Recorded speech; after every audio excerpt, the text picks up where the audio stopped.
Hello నమస్తే, నేను మీ సురేష్. ఇక మంగళగిరిలో నారా లోకేష్ చరిత్ర సృష్టించారని చెప్పుకోవచ్చు. నియోజకవర్గం ఏర్పడిన తర్వాత 15 సార్లు ఎన్నికలు జరిగితే 2 సార్లు మాత్రమే తెలుగుదేశం పార్టీ అక్కడ విజయం సాధించింది. అది కూడా 1985లో.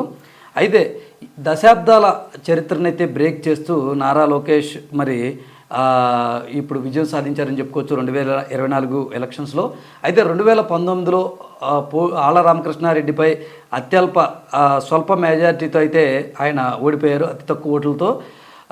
అయితే నారా లోకేష్ అక్కడ ఓటమి పాలైన తర్వాత చాలామంది సీనియర్ టీడీపీ నాయకులు ఆయన నియోజకవర్గం మార్చేద్దాం, ఎక్కడన్నా గెలుపు ఈజీగా ఉండే అవకాశాలు ఉండే నియోజకవర్గానికి ఆయన బదిలీ చేద్దాం, ఒక సామాజిక వర్గం ఓటికి ఎక్కువ ఉన్న చోట అయితే గెలవడానికి ఈజీగా ఉంటుందని చెప్పేసి చాలామంది సలహాలు అయితే ఇచ్చారు. కానీ లోకేష్ ఎక్కడా కూడా తగ్గకుండా ఎక్కడైతే ఓడిపోయానో అక్కడే గెలుస్తారని నియోజకవర్గాన్ని అలాగే అంటిపెట్టుకొని ఆయన ఉన్నారు. వైఎస్ఆర్ కాంగ్రెస్ పార్టీ తీవ్ర ప్రయత్నాలు అయితే చేసి చాలా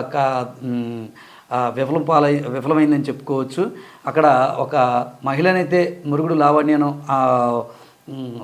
లోకేష్పై పోటీకి అయితే దింపారు.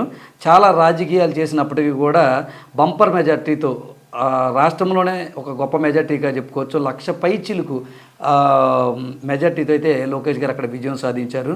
నిజంగా మంగళగిరి చరిత్రలో తెలుగుదేశం పార్టీ మంగళగిరి నియోజకవర్గం ఏర్పడిన తర్వాత అత్యంత బంపర్ మెజార్టీగా దీన్ని చెప్పుకోవచ్చు.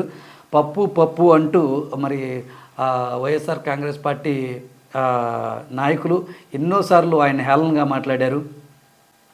ఆ తర్వాత ఆయన ఆకారం గురించి అవ్వచ్చు, లేకపోతే ఇంకా ఫ్యామిలీ విషయాలు అవ్వచ్చు, చాలా ఘోరంగా అయితే ఆయన్ని ట్రోల్ చేయడం అయితే జరిగింది. మొత్తం మీద లోకేష్ గారు అయితే మరి ఆ ఉండే ఆకారం అవ్వచ్చు, అది చాలా ట్రోలింగ్ అయితే గురయ్యేవాళ్ళు గతంలో. కానీ అదంతటికి మించి చాలా షైన్ అయ్యారని లోకేష్ చెప్పుకోవచ్చు. యువగలం పేరుతో మరి రాష్ట్ర వ్యాప్తంగా ఆయన పాదయాత్ర చేసి ప్రజలకి మన్ననలు పొందుతూ మరి ప్రజల్లోకి అయితే వెళ్ళాడు. ఇప్పటి వరకు పాదయాత్ర చేసిన వాళ్ళు ఎవరు ఓడిపోలేదు అనటానికి మరొక నిదర్శనంగా లోకేష్ అయితే నిలిచారు.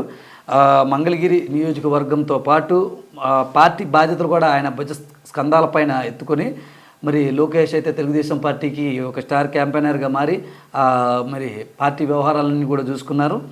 ఆ తర్వాత ఈరోజు కౌంటింగ్ రోజు ప్రతి రౌండ్లో కూడా ఆయన అత్యధిక మెజారిటీతో ముందు ఉండటం ఇక్కడ గమనించవలసిన విషయం. ఏది ఏమైనా మరి ఎక్కడైతే ఆయన అవమానపడ్డారో అక్కడే ఆయన గెలిచారు. అదేవిధంగా ఏ నూళ్ళలో అయితే ఆయన్ని ఎగతాళిగా మాట్లాడారో ఇలా వాళ్ళెవరూ గెలిచిన పరిస్థితి కనపడలేదు. ముఖ్యంగా కొడాలి నాని, అలాగే వల్లభనేని వంశీ, ఇక్కడ నగరి ఎమ్మెల్యే రోజా, వీళ్ళందరూ కూడా చాలా ఘోరంగా మాట్లాడారనమాట.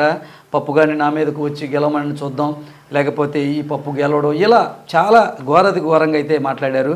చివరికి వాళ్ళు కౌంటింగ్ కేంద్రం నుంచి పారిపోయే పరిస్థితి అయితే కనపడింది. ఏదేమైనా రాజకీయాల్లో విమర్శలు ఉండొచ్చు, ప్రతి విమర్శలు ఉండొచ్చు, అన్నీ ఉండొచ్చు, కానీ అవి కొన్ని పరిమితులకు లోబడి మాత్రమే ఉండాలన్నమాట. వ్యక్తిగతంగా కాకుండా